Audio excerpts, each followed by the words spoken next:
너는 내리막길을 걷고 있어. 그리고 그렇게 혼잣말을 할 때 그의 시선은 강물 쪽을 향하였는데 강물 역시 밑으로 내려가고 있는 것을, 언제나 밑으로 흘러내려가면서 노래 부르고 흥겨워하는 것을 보게 되었다. 그 사실이 아주 마음에 들어서 그는 강물에 다정하게 미소를 보냈다. 이곳은 바로 자기가 옛날 옛적에 100년 전에 빠져 죽으려고 하였던 그 강이 아니던가, 아니면 자기가 그러한 꿈을 꾸었던가. 정말로 나의 일생은 기묘했다. 그것은 기묘한 우회로였다고 시타르타는 생각했다. 강가에서 깨달음을 얻은 시타르타. 보리수 나무 아래 명상으로 얻은 것으로 알고 계셨다고요? 깜짝 놀라셨겠어요. 헤르만 헤세의 명작으로 꼽히는 시타르타로 인사드립니다. 부처님의 원래 이름인 고타마 시타르타의 생을 모티브로 하여 헤세가 구도의 과정을 그린 픽션인데요. 소설 속에서 시타르타가 완성된 자로서의 고타마를 만나니까 고타마 시타르타의 생을 간추려 보는 게 좋겠어요. 실제 부처인 고타마 시타르타는 BC 6세기경 현재 인도의 네팔 부근에서 카필라바스타 왕국의 왕자로 태어났어요. 29살까지 인도의 최고위층이 닦는 브라만의 구도를 통해 열반에 오를 수 있다는 것을 공부해 보지만 결국 이를 부정하고 처와 자식도 내버려둔 채 야반도주하여 보리수 나무 아래서 명상 49일째 깨달음을 얻었고, 누구나 차별 없이 윤회에서 빠져나와 열반에 오를 수 있음을 설파하다 80세의 생을 마감한 성자이지요.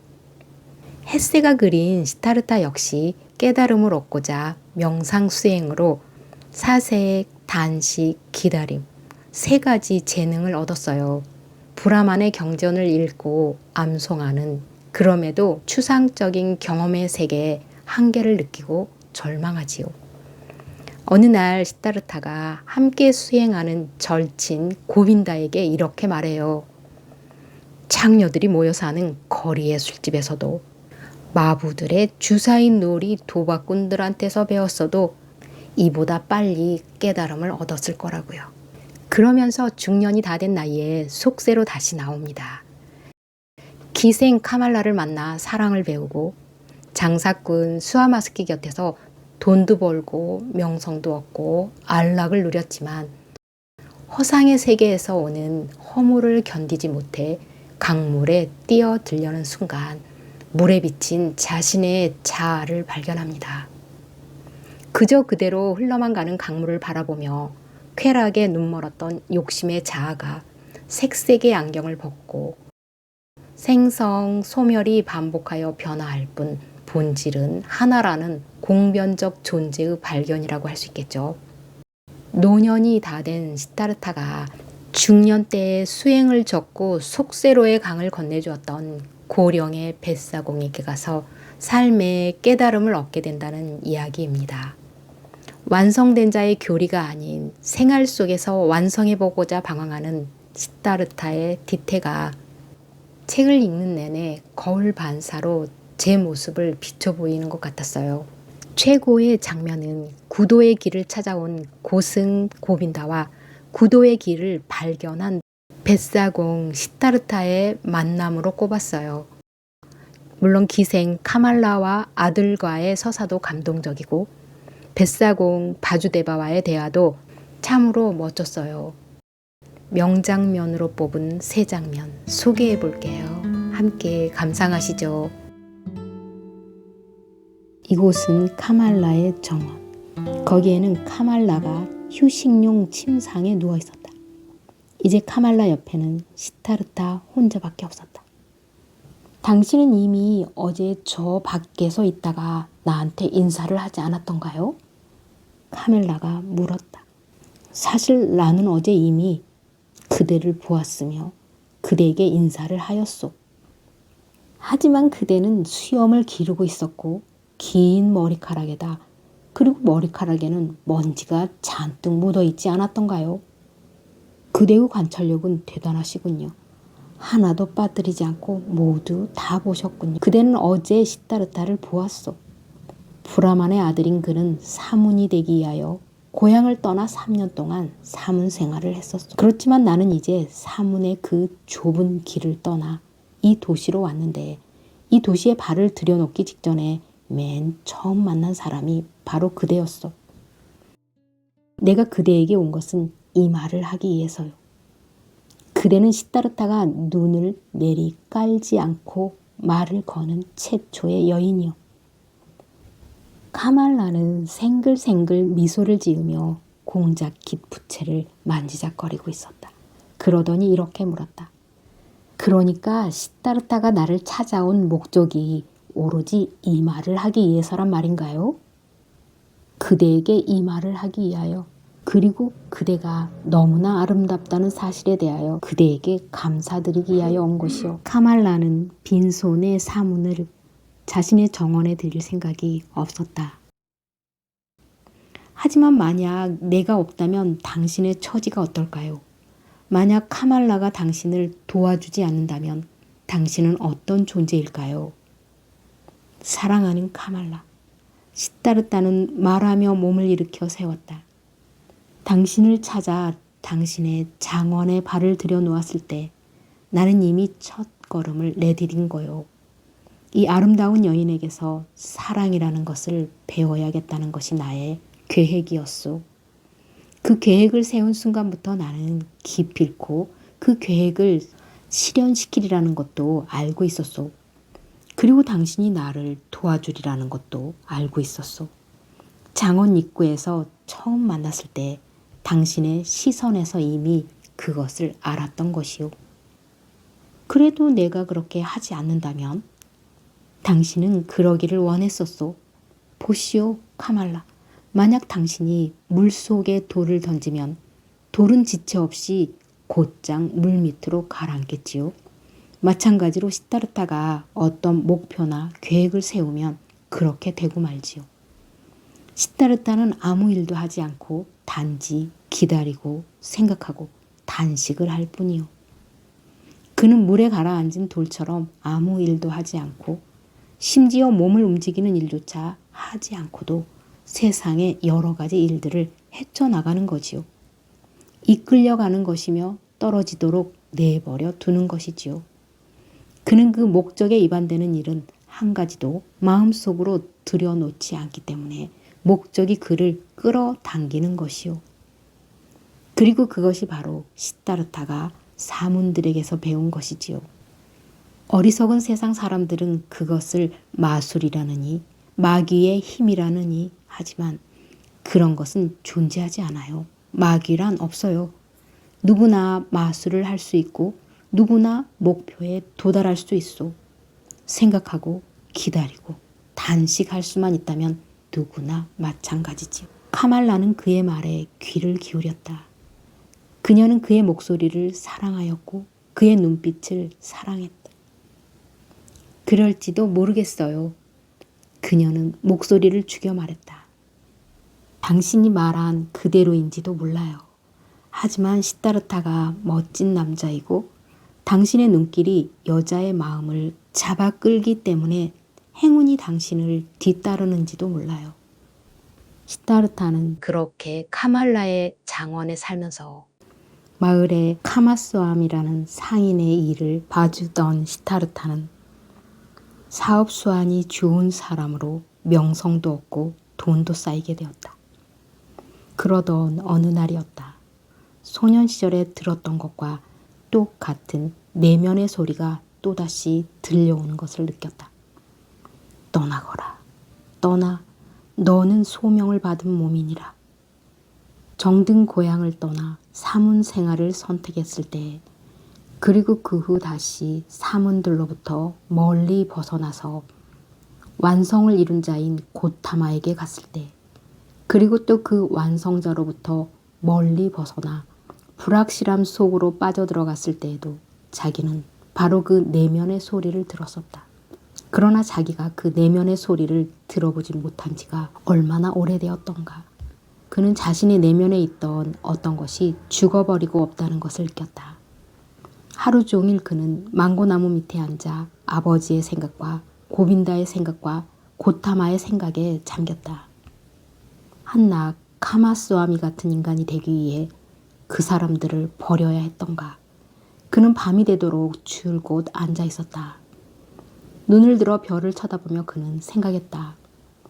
지금 나는 나의 망고나무 아래 나의 장원에 앉아있다. 그는 잠깐 미소를 지었다. 자기가 망고나무를 하나의 장원을 갖는다는 것은 필요한 일인가? 그것이 정당한 일인가? 그건 역시 어리석은 유희가 아닌가? 그는 그것과도 인연을 끊었다. 그는 자리에서 일어나 망고나무와도 또 장원과도 작별을 했다. 그날 하루 종일 식사를 하지 않았으므로 배가 몹시 고팠다. 그는 시내에 있는 자신의 저택을 생각해 보았고 거기에 있는 거실과 침실 그리고 맛있는 음식이 가득한 식탁을 생각해 보았다.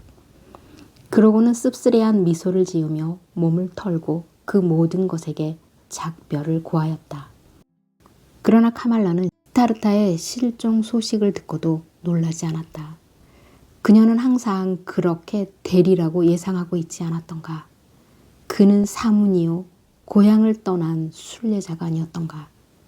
그리고 그녀가 그 점을 특히 강렬하게 느낄 때는 그들의 마지막 미래의 순간이었다. 그리하여 그녀는 그를 잃은 슬픔 속에서도 희열을 느꼈다. 그 마지막 미래에 그녀가 그를 그토록 열렬히 포옹했었다는 것. 또 한 번 그에게 완전히 소유되었다는 것을 느꼈기 때문이다. 그녀는 창가에 있는 황금의 새장 곁으로 다가갔다. 거기에는 한 마리의 희귀한 새가 갇혀 있었던 것이다. 그녀는 새장을 열고 새를 날려보냈다. 그러고는 언제까지나 그 새가 날아가는 모습을 지켜보며 서 있었다.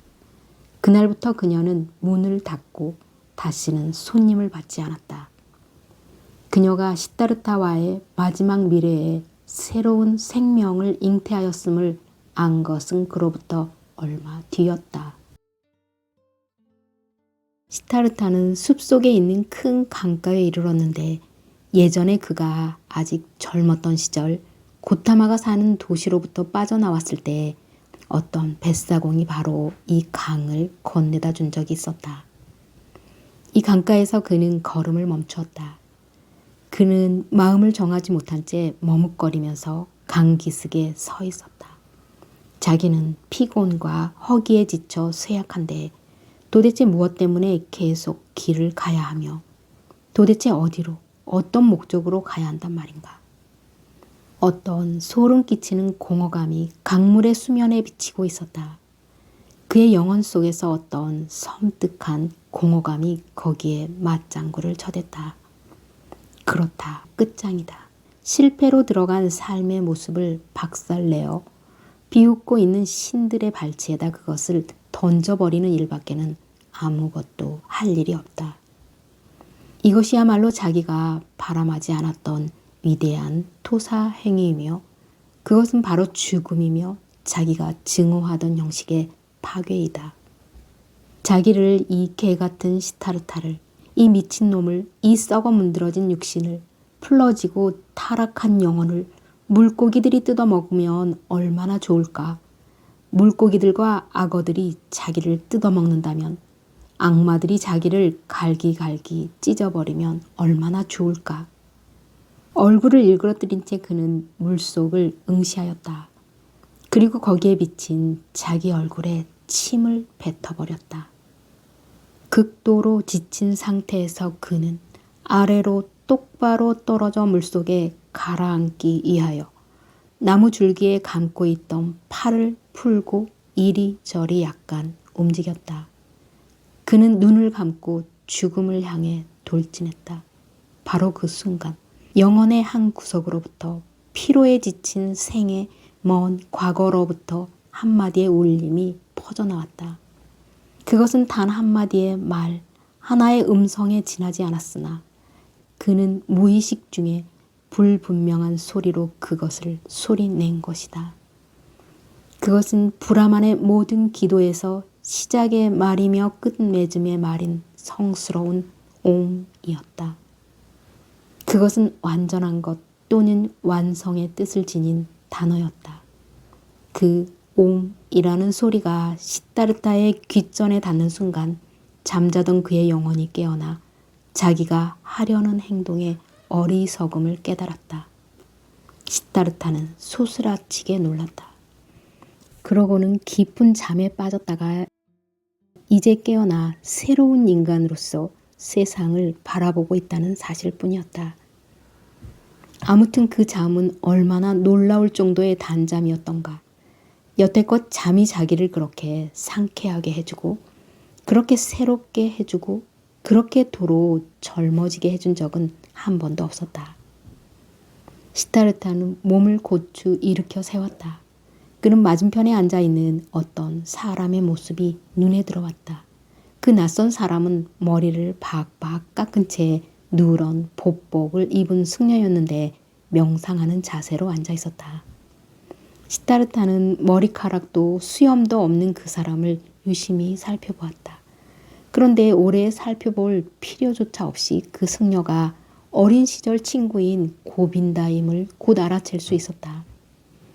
세존 부처에게 귀의한 바로 그 고빈다였던 것이다. 고빈다도 늙어 있었다.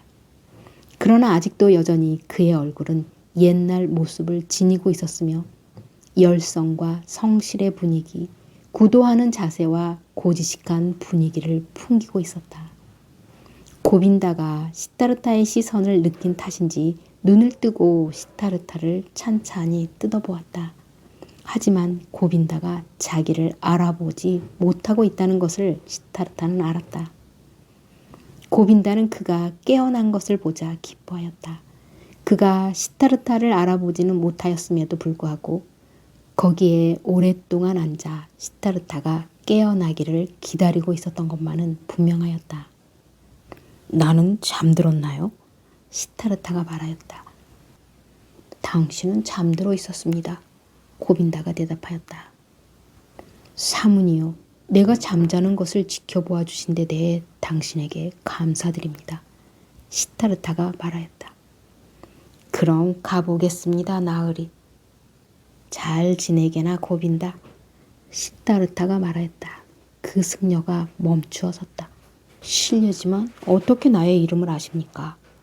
그러자 시타르타는 미소를 지었다. 고빈다. 자네 춘부장 어른의 오두막 시절부터 바라만 학교 시절부터 신들에게 제사를 지내던 시절부터 우리가 사문이 되려고 출가하였던 시절부터 나는 자네를 알고 있네. 자네 시타르타로군. 이제야 자네를 알아보겠군. 그런데 내가 어떻게 자네를 즉각 알아보지 못하였는지 도무지 이해가 되지 않는군. 시타르타, 자네를 다시 보게 되어 얼마나 기쁜지 모르겠네. 고빈다는 의혹의 눈초리로 젊은 날의 친구를 바라보다가 이윽고 귀인에게 하듯 절을 하고 자기의 길을 떠났다. 시타르타는 미소를 띤 채 그의 모습이 멀리 사라질 때까지 한참을 바라다 보았다. 그는 기억을 더듬어 보았다. 나는 아무것도 할 수 없으며 아무런 힘도 없으며 아무것도 배우지 못한 상태이다. 이 얼마나 기가 막힐 노릇인가. 내가 이제 더 이상 어리지 않은 지금, 머리카락이 벌써 반백이 다 된 지금, 그 온갖 힘들이 다 약해져 버린 지금, 나는 원점으로 되돌아가 어린아이 상태에서 다시 새로 시작을 해야 하다니. 또다시 그는 미소를 짓지 않을 수 없었다. 너는 내리막길을 걷고 있어. 그리고 그렇게 혼잣말을 할 때 그의 시선은 강물 쪽을 향하였는데 강물 역시 밑으로 내려가고 있는 것을, 언제나 밑으로 흘러내려가면서 노래 부르고 흥겨워하는 것을 보게 되었다. 그 사실이 아주 마음에 들어서 그는 강물에 다정하게 미소를 보냈다. 마치 강물이 자기에게 들려줄 어떤 특별한 이야기가 있기라도 한 것 같은 생각이 들었다. 자기가 아직 알지 못하는 그 특별한 이야기가 자기를 기다리고 있기라도 한 것 같은 생각이 들었다. 나는 이 강가에 머물러 있어야지. 시타르타는 생각하였다. 그때 친절한 뱃사공이 나를 건네다 주었는데 그 사람한테 가보아야겠다. 시타르타는 몸을 일으켜 세웠다. 그가 나루터에 다다랐을 때 마침 나룻배가 떠날 준비를 하고 있었다. 그리고 옛날 그가 젊은 시절 사문이었던 때 강을 건네주었던 바로 그 뱃사공이 나룻배 안에 서 있었다. 나를 건네주시겠소? 하고 시타르타가 물었다. 뱃사공은 지체 높은 옷차림을 한 사람이 혼자서 그것도 걸어서 오는 것을 보고 깜짝 놀라 그를 배로 안내하고는 곧 배를 띄웠다. 당신은 참으로 좋은 생활을 선택했소. 하고 시타르타가 말했다. 노를 젓던 사공은 빙그레 웃으며 대답했다. 손님께서는 곧 실증이 나실 텐데요. 손님처럼 훌륭한 옷을 입고 계시는 분들에게는 아무래도 어울리지 않는 일입니다. 시타르타는 큰 소리로 웃었다. 오늘은 벌써 2번씩이나 이 옷 때문에 의심을 받았소. 사공, 거추장스러운 이 옷을 줄 테니 받아주지 않겠소. 사실 내게는 뱃삭을 낼 돈도 없고요. 뱃사공도 웃었다. 손님께서는 농담도 잘하십니다. 사공, 농담이 아니오. 당신은 전에 한 푼의 뱃삭도 받지 않고 나를 건네준 적이 있었소. 오늘도 그렇게 해주고 대신 이 옷을 받으시구려. 그렇다면 손님께서는 옷도 없이 여행을 계속 하겠다는 말씀입니까? 아니요. 더 이상 여행을 하지 않게 되었으면 좋겠소. 사공, 당신의 누더기 옷이라도 내게 주고 조수로 써주지 않겠소. 조수라기보다는 제자라고 해야 마땅하겠지요. 우선 배를 다루는 법부터 배워야 할 테니까 말이오. 사공은 오래도록 그 낯선 사람을 살피듯이 바라보다가 마침내 입을 열었다. 이제야 알겠습니다. 당신은 언젠가 나의 오두막에서 유숙한 적이 있는 그분이군요. 아마 20년도 더 되었을 것이오.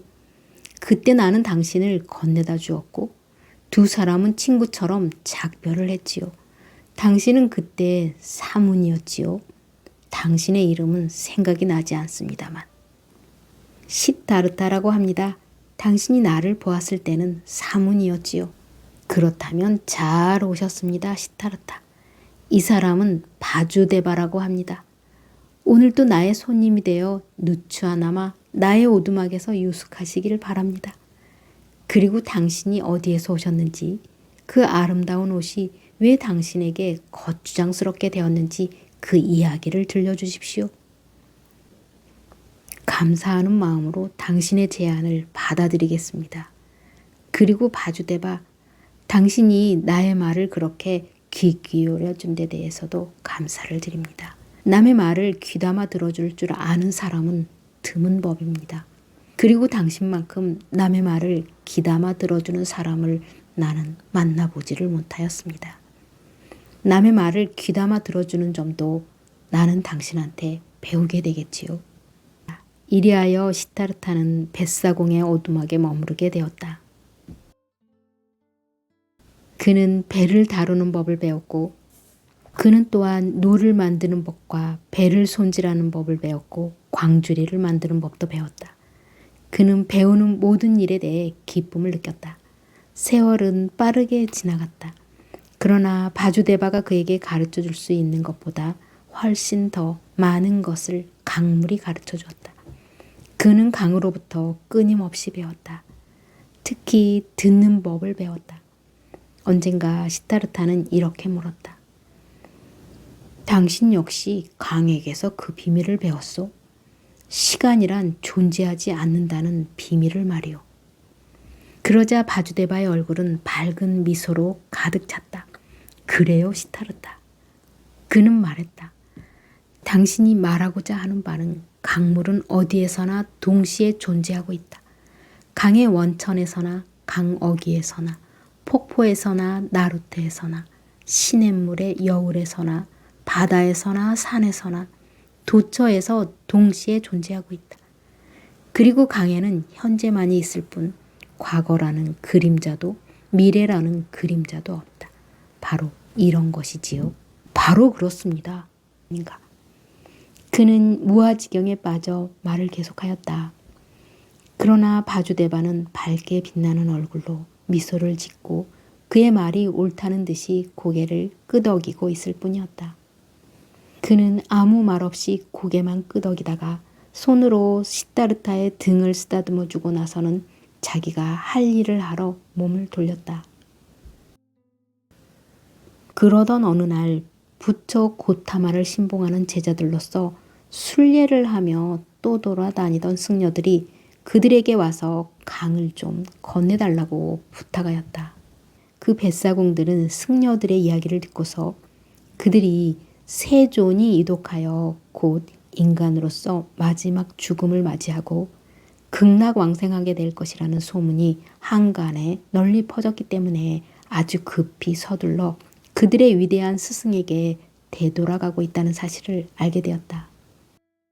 한때 가장 아름다운 기생이었던 카말라도 부처를 향하여 순례의 길을 나섰다. 어린 아들과 함께 목적지로 가던 도중에 그녀는 그 강가에 도달하게 되었었다. 카말라 자신도 지쳐 있었던 터였다. 그녀는 아들이 바나나 한 개를 씹어먹고 있는 동안 땅바닥에 털썩 주저앉아 잠시 눈을 붙이고 쉬고 있었다.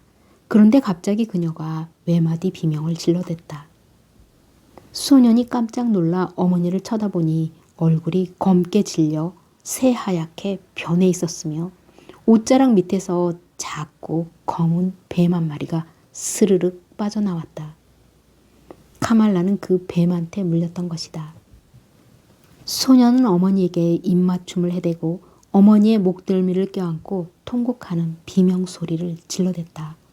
도와달라고 큰 소리로 울부짖는 아들의 소리에 어머니의 외침도 가세하여 마침내 그 소리가 나루터에 서 있던 바주데바의 귀에까지 들렸다. 바주데바가 쏜살같이 강가로 달려가 두 사람을 들쳐업고 돌아왔을 때 시다르타는 마침 거기에 서서 아궁이에 불을 지피고 있었다. 그의 눈에서 섬광이 반짝거렸다. 그는 맨 먼저 소년의 얼굴을 보았다. 그 얼굴은 놀랍게도 그로 하여금 기억이 떠오르게 하였으며 잊혀진 과거의 일을 잊지 말라고 독촉하고 있었다. 그는 카말라를 보았는데 비록 그녀가 의식을 잃은 채 뱃사공의 팔에 안겨 있었음에도 불구하고 당장 그녀를 알아보았다. 그리고 이제 그는 자기에게 잊혀진 과거를 다시 떠올리라고 독촉하는 표정을 지어 보였던 그 소년이 바로 자신의 아들이라는 사실도 알게 되었다. 그러자 그의 가슴 속에서 심장이 마구 고동쳤다. 시다르타는 미소를 지었다. 카말라, 당신을 보자마자 곧 알아보았소. 카말라는 어린아이를 가리키며 말했다. 이 아이도 알아보겠어요. 당신의 아들이에요. 그녀의 눈이 벼랑간 공허해지다가 이내 감기고 말았다. 어린아이는 울부짖었다. 시다르타는 어린아이를 무릎에 앉히고 머리를 쓰다듬어 주면서 그대로 울도록 내버려 두었다. 그리고 어린아이의 얼굴을 쳐다보며 그가 어린 시절에 배웠던 브라만의 기도문을 생각했다. 그는 노래를 부르듯 느릿느릿 그 기도문을 외웠다. 먼 옛날 유년 시절로부터 기도문이 물 흐르듯 흘러나왔던 것이다. 그의 노랫소리에 아이는 차츰 진정을 하다가 다시 흐느껴 울더니 잠이 들어버렸다. 시다르타는 아이를 바주데바의 침상에 뉘었다. 바주데바는 아궁이에서 밥을 짓고 있었다. 시다르타가 그를 향해 시선을 돌리자 바주데바는 그 시선에 미소로써 답했다. 이 여자는 죽을 거요. 하고 시다르타는 나지막한 목소리로 말했다. 이윽고 그를 바라보며 그녀는 말했다. 당신의 눈도 변했다는 것을 이제야 알겠어요. 당신은 마침내 도달했나요? 당신은 평화를 찾았나요? 시다르타는 빙그레 웃으며 그녀의 손 위에 자기의 손을 얹었다. 알겠어요. 저도 평화를 찾을 거예요. 당신은 이미 그것을 찾았소. 시타르타는 속삭이듯 말했다. 카말라는 시선을 고정시킨 채 그의 눈을 들여다보았다. 그녀는 자기가 완성자의 얼굴은 어떤가를 보기 위하여, 그 완성자의 평화를 호흡하기 위하여 고타마한테 순례의 길을 떠나려 했었는데, 고타마 대신에 이제 시타르타를 보게 되었으며, 이것은 잘된 일이라고, 고타마를 만난 것만큼이나 잘된 일이라고 생각하고 있었다. 그녀는 그런 생각을 그에게 이야기하고 싶었지만, 그러나 그녀의 혀가 이제 더 이상 그녀의 의지를 따라주지 않았다. 그녀는 아무 말도 못한 채 그저 그를 쳐다보고만 있었으며, 그는 그녀의 눈에서 생명의 등불이 꺼져가고 있음을 알 수 있었다. 마지막 고통이 그녀의 눈을 가득 채웠을 때, 마지막 전율이 그녀의 사지 위로 퍼졌을 때, 그는 손가락으로 그녀의 눈을 감겨주었다. 시타르타는 아들이 그를 잘 알지 못하며, 따라서 자기를 아버지로서 사랑할 수 없다는 사실을 이해했다. 또한 그는 11살이 된 그 소년이 멋대로 자라왔으며, 부유한 집안에서 자라나 맛있는 음식과 부드러운 잠자리에 하인들을 부리는데 길들여진 응석바지라는 것도 알고 있었다. 뿐만 아니라 슬픔에 젖은 응석바지 아이가 갑자기 낯선 환경과 곤궁의 쉽사리 적응할 수 없다는 사실도 이해했다. 때문에 시타르타는 아들에게 아무것도 강요하지 않았고, 아이를 위해 어떤 일이든 아끼지 않았으며, 아들을 위하여 언제나 가장 맛있는 음식을 마련해 주었다. 꾸준하게 참아가며 친절하게 대한다면 언젠가는 아들의 마음을 움직일 수 있으리라고 기대했다. 세월이 흘러가도 아이는 여전히 서먹서먹해하고 우울해하였다. 그리고 건방지고 버릇없는 태도에 아무 일도 하지 않았고, 노인들을 존경할 줄도 몰랐으며, 바주데바의 과일 나무에서 열매를 훔치기까지 했다. 그 때문에 시타르타는 아들로 인해 행복과 평화를 얻는 게 아니라 근심 걱정과 고통을 얻었음을 알게 되었다. 그래도 그는 아들을 사랑했다. 그에게는 아들이 없는 행복과 평화의 나날보다는 그래도 사랑의 고뇌와 근심 걱정이 끝나지 않는 나날이 더 좋았던 것이다. 아들을 어머니와 함께 살았던 장원으로 돌려보내는 것이 좋겠다고 바주데바가 조언하자 그는 부끄러운 기색으로 나지막하게 물어보았다. 내가 도대체 그 아이와 헤어질 수가 있을까요? 도대체 자기가 여태까지 이토록 맹목적으로, 이토록 고통스러워하며, 이토록 아무 결실도 없이, 그렇지만 이토록 행복한 마음으로 누군가를 사랑해 본 적이 있었던가? 그는 기꺼이 아들의 명령에 따르고 아들에게서 멸시를 당했다. 그는 묵묵히 기다렸다. 그리하여 매일처럼 무언의 투쟁, 친절과 인내심 속에 말없는 싸움이 계속되었다. 다정하게 모든 것을 알고 있으면서도 끈기 있게 그를 기다렸다. 그러던 어느 날 마침내 어린 시타르타의 성질이 폭발하고 아버지한테 드러내놓고 마구 대들은 사건이 터지고야 말았다. 아버지가 아들에게 한 가지 지시를 했었다. 땔감으로 쓸 돈부를 모아오라는 분부를 내렸었던 것이다. 그러나 소녀는 오두막에선 나올 생각도 하지 않은 채 버티고 서서 막무가내로 고집을 부리며 분통을 터뜨렸으며, 바닥을 다지기라도 하듯 발을 동동 굴러댔으며, 주먹을 불끈 쥐고는 성질이 폭발하여 버럭버럭 소리를 지르면서 아버지의 면전에다 대고 증오와 멸시의 말을 퍼부어댔다. 당신이 쓸 덤불은 당신이 직접 가져오라고요. 아이는 입에 거품을 물고 소리를 질러댔다. 난 당신의 종이 아니란 말이에요. 난 당신이 나를 때리지 않는다는 것을 잘 알고 있어요. 사실 당신은 감히 나를 때릴 엄두도 못 내고 있다고요. 난 말이에요. 당신이 당신의 그 경건함과 그 관대함으로 끊임없이 나를 벌주려고 하고 나를 왜소하게 만들려고 한다는 걸 너무나 잘 알고 있어요. 당신은 내가 당신처럼 되어야 한다고. 당신처럼 나도 그토록 경건하고 그토록 부드럽고 그토록 현명해지기를 바라고 있는데 말이에요. 분노와 원한의 감정이 그의 내면에서 부글부글 끓어올라 살벌하고 악의에 찬 수백 가지의 말들이 아버지의 면전에 쏟아졌다. 그런 다음 소녀는 집을 나갔다가 저녁 늦게야 비로소 다시 돌아왔다. 그러나 그 다음날 아침 아이는 사라져버렸다. 시타르타는 생각했다. 도망친 아이는 훨씬 앞서 마을에 이르렀겠지.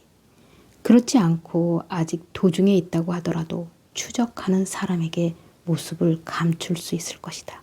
그는 계속 생각했으며 깨달았다. 자기는 따지고 보면 그 아이를 걱정하는 것이 아니다. 마음속으로는 그 아이가 죽는다거나 숲속에서 길을 잃지는 않으리라는 사실을 잘 알고 있었다. 그렇게 깨달았으면서도 그는 쉬지 않고 계속 달려갔다. 아이를 구하겠다는 생각에서가 아니라 아들을 한 번만이라도 다시 보고 싶다는. 마을 근처의 큰 길에 이르러 그는 걸음을 멈추었다.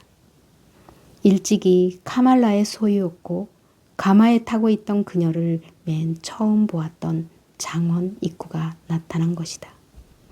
그러고 나서 그는 자기를 이 장소까지 오게끔 내몰았던 욕망이 어리석은 욕망이라는 것을, 자기가 아들을 도와줄 수 없다는 것을, 자기가 아들에게 집착해서는 안 된다는 것을 깨달았다. 그는 도망친 아들에 대한 사랑을 마치 하나의 상처처럼 가슴속 깊이 느꼈으며 이와 동시에 그 상처가 결코 자기의 마음을 아프게 쑤셔 놓으라고 주어진 것이 아니라는 것을, 그 상처가 장차 틀림없이 활짝 꽃을 피우고 빛을 발하게 되리라는 것을 느꼈다. 이 시간에도 아직 그 상처가 꽃을 피우지도 않고 아직 빛을 발하고 있지도 않다는 사실이 그를 슬프게 하였다. 도망친 아들을 쫓아 여기까지 자기를 뛰어오게 만들었던 그런 욕심에 찬 목적의식이 사라져버리고 그 자리에 이제 공허한 마음이 대신 들어서 있었다. 비참한 심정이 되어 그는 땅바닥에 털썩 주저앉았다. 그는 자기의 마음속에 무엇인가가 죽어가고 있음을 느꼈으며 아무리 눈을 씻고 보아도 이제 더 이상 아무런 기쁨도 목적도 보이지 않았다.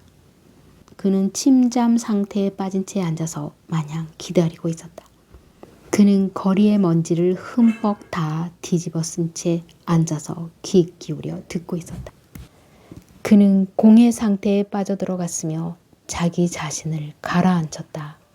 그리고 그 상처가 쑥쑥 쑤셔오는 것을 느낄 때마다 그는 아무 소리도 내지 않고 오음으로 자신을 가득 채웠다. 정원에 있던 승려들이 그를 보았다. 그의 잿빛 머리카락 위에 먼지가 잔뜩 쌓이고 있었기 때문에 한 승려가 와서는 바나나 2개를 그 앞에 내려놓았다. 그러나 그는 그 승려를 보지 못하였다. 하나의 손이 그의 어깨를 살며시 건드려서 그러한 응고에서 그를 깨워주었다. 부드럽고 다정스러운 그 손길이 누구의 손인지 그는 금방 알았다. 그리고 그는 자리에서 일어나 거기까지 따라와준 바주데바에게 인사를 했다. 이어 말없이 바주데바와 함께 숲속을 지나 나루터에 이르렀다. 소년의 이름이나 소년의 도주에 대하여 말하지 않았으며 상처를 건드리는 말은 한마디도 입에 올리지 않았다. 바주데바는 오두막에 앉아 바구니를 만들고 있었다. 그는 이제 나룻배 젓는 일을 더 이상 하지 않았다. 바주데바는 시력이 쇠약해지기 시작했다. 시력뿐만이 아니라 팔다리도 힘이 없었다. 언제나 변함없이 밝게 꽃피우는 것은 그의 얼굴에 가득 찬 기쁨과 호의의 표정뿐이었다. 시타르타는 늙은 친구 곁에 앉아 천천히 이야기를 시작했다. 한 번도 이야기하지 않았던 일들에 대해 이야기했다. 마을을 찾아가던 일, 찢어질 듯이 아픈 상처, 행복한 다른 아버지를 바라볼 때 느꼈던 부러움, 그런 욕망이 갖는 어리석음을 잘 알면서도 그것과 결혼은 무의미한 투쟁. 그는 그 모든 것을 이야기하였다. 그가 그렇게 천천히 이야기하고 바주데바도 조용한 얼굴로 이야기를 들어주는 동안 시타르타는 그 어느 때보다도 바주데바의 들어주는 태도를 강렬하게 느꼈다. 자기의 슬픔이, 자기의 근심 걱정이 들어주는 사람에게로 흘러들어가고 자기의 은밀한 희망이 거기에서부터 다시 흘러나오고 있음을 느꼈다. 그 경청자에게 자신의 상처를 보여주는 것은 마치 강물의 그 상처를 씻고 그 상처를 식혀서 강물과 하나가 되는 것과 같았다. 계속 이야기하고 고백하고 참회를 하는 동안 시타르타는 점점 더 강렬하게 느껴졌다. 당신은 저 강물이 웃는 소리를 들었지요? 하고 그가 말하였다. 하지만 당신은 모든 소리를 다 들은 것이 아니에요. 우리 귀 기울여 보도록 합시다. 그러면 당신은 더 많은 것을 듣게 될 것입니다. 그들은 귀를 기울였다.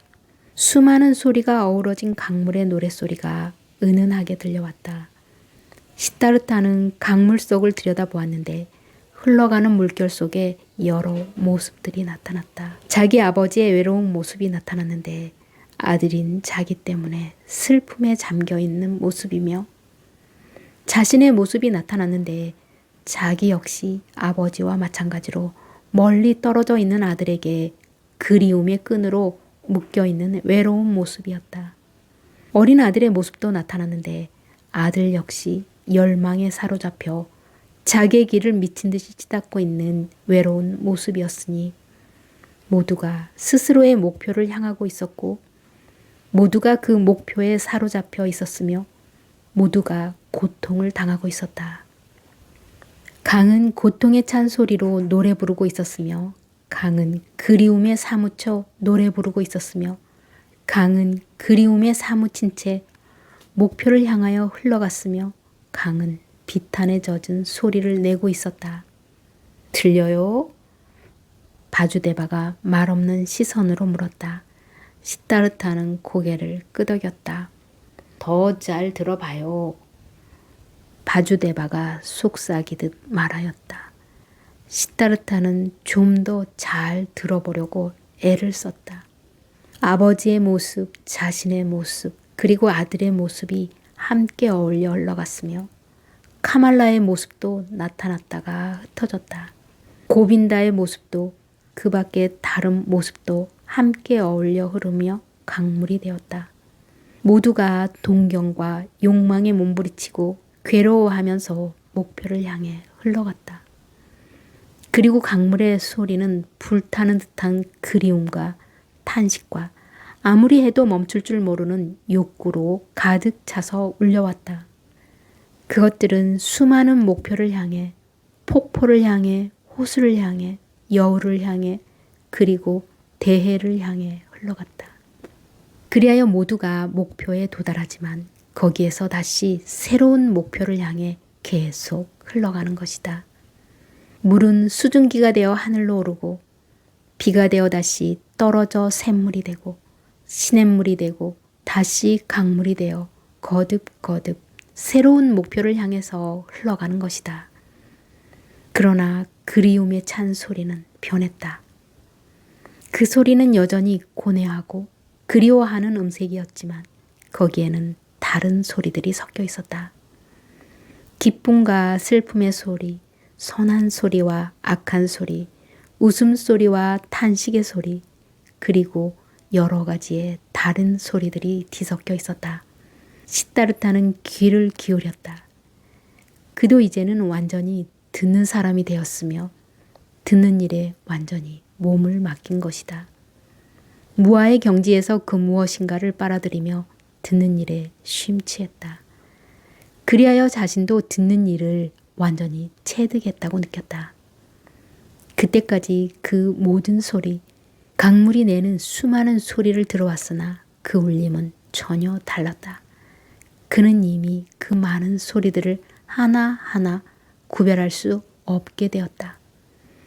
기쁨의 소리와 통곡의 소리, 어린아이의 소리와 어른의 소리, 그 모든 소리가 혼합되었다.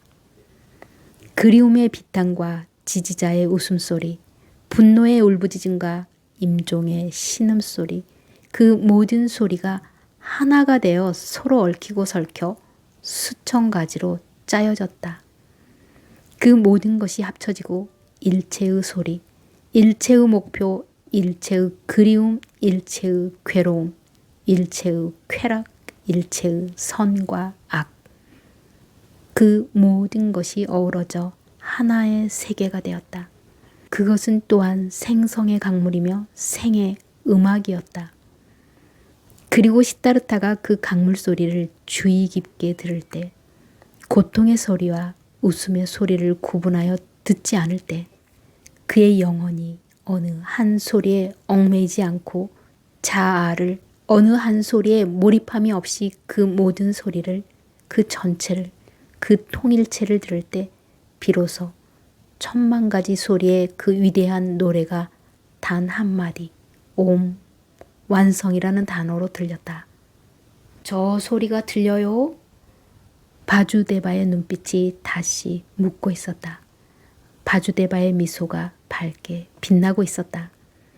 그 미소는 마치 강물의 온갖 소리들 위에 옴이 둥실둥실 떠돌아다니는 것처럼 그의 노안을 가득 메운 모든 주름살 위에 밝은 빛을 내면서 둥실둥실 떠돌아다니고 있었다. 시다르타가 친구 바주데바의 얼굴을 바라보았을 때 이렇듯 바주데바의 미소가 밝게 빛나고 있었는데, 이제 시다르타의 얼굴에도 이와 똑같은 미소가 밝은 빛을 내면서 피어오르고 있었다. 그의 상처에서 한창 꽃이 피어나고 그의 고통이 빛을 발하고 그의 자아가 그 단일성 안으로 흘러들어가고 있었던 것이다. 이 순간 시다르타는 운명과 싸우는 일을 그만두었으며 고민하는 일도 그만두었다. 그의 얼굴 위에 깨달음의 즐거움이 꽃피었다. 어떤 의지도 이제 더 이상 결코 그것에 대립하지 않는 완성을 알고 있는 그런 깨달음이었다.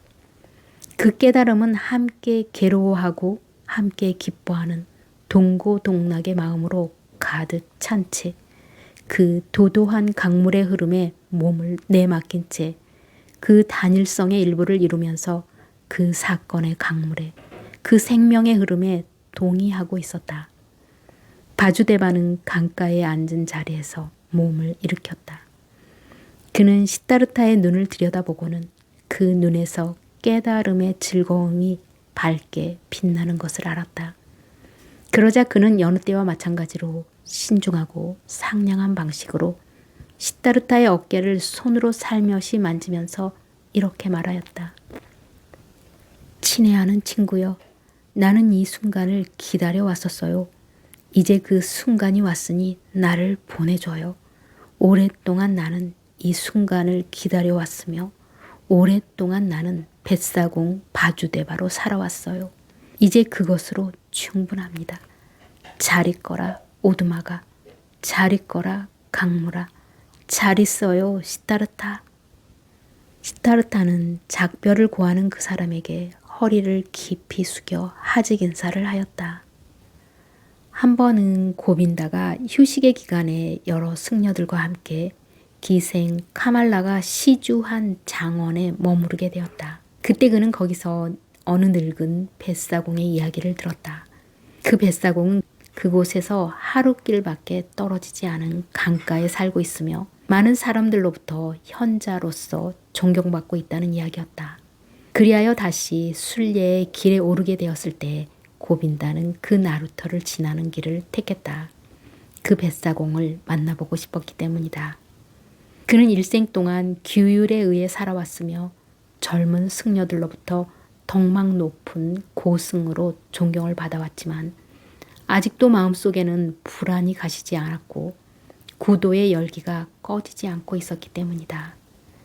고빈다는 강가에 이르러 그 늙은 뱃사공에게 강을 건네주기를 청하였으며 강을 건너 배에서 내릴 때 뱃사공을 향해 이렇게 말했다. 당신은 우리 승려들과 순례자들에게 많은 은혜를 베풀어 주었으며 많은 동료들을 건네주었습니다. 혹시 당신도 어떤 길을 찾고자 하는 구도자가 아닌지요? 시다르타는 그 늙은 눈에 미소를 담고 말했다. 스님, 당신은 아직도 자신을 구도자라고 부르십니까? 고령에 이르시고 고타마의 법의를 입고 계시면서도 겸손하게 그렇게 말씀하시는 겁니까? 물론 늙기야 하였지요. 하고 고빈다는 말하였다. 하지만 아직도 구도하는 길은 중단하지 않았지요. 그리고 앞으로도 그 일을 그치지 않을 겁니다. 그것이 이 사람의 정해진 운명 같습니다. 아무래도 당신께서도 도를 닦아온 분 같습니다. 노인이시여 내게 한마디 해주시렵니까? 시다르타는 말했다. 스님, 내가 무슨 말을 할 수 있겠소? 혹시 스님은 지나치게 구하는 게 아닐까요? 지나치게 찾아보면 오히려 발견하지 못하는 수가 있지요. 그게 무슨 말씀이신지요? 하고 고빈다는 물었다. 시다르타는 대답했다. 누구든 도를 구할 때는 거기에만 눈을 팔다가 찾는 것을 발견하지 못하는 수가 있지요. 구하고자 하는 것만 생각하기 때문에 아무것도 발견하지 못하고 아무것도 마음속에 받아들이지 못하는 것이지요. 또한 어떤 목표가 있고 그 목표에 완전히 사로잡혀 있기 때문이지요. 구한다는 것은 어떤 목표를 갖는 것이나 발견한다는 것은 어떤 것에 사로잡혀 있지 않은 자유로운 상태지요. 말하자면 목표를 갖지 않는 것입니다. 스님, 당신은 정말로 구도자이신 것 같습니다. 목표를 이루려고 애쓰시며 눈앞에 보이는 많은 것들을 놓치니까 말씀입니다. 아직 무슨 말씀이신지 모르겠군요. 고빈다는 간청했다. 그게 무슨 뜻인지요? 시타르타가 말했다. 스님이여, 언젠가 여러 해 전에 당신은 벌써 한 번 이 강가에 온 적이 있어요.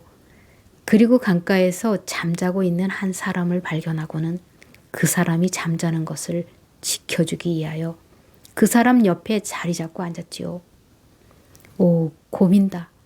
자네는 그 잠자는 사람을 알아보지 못하지 않았는가?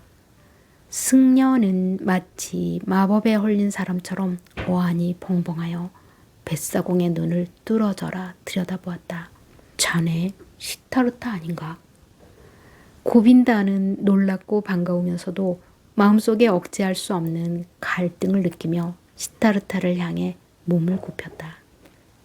조용히 앉아있던 시타르타에게 공손히 고개를 숙인 것이다. 고빈다는 말했다.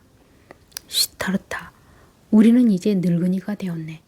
앞으로 이런 모습으로 다시 만나보기 어렵겠지. 친구여, 자네는 이미 평온을 찾아낸 것 같네. 그런데 고백하지만 나는 아직 그것을 찾아내지 못하였네. 한마디만 더 해주게. 내가 이해할 수 있고 느낄 수 있는 그 무엇인가를 가르쳐 주게나.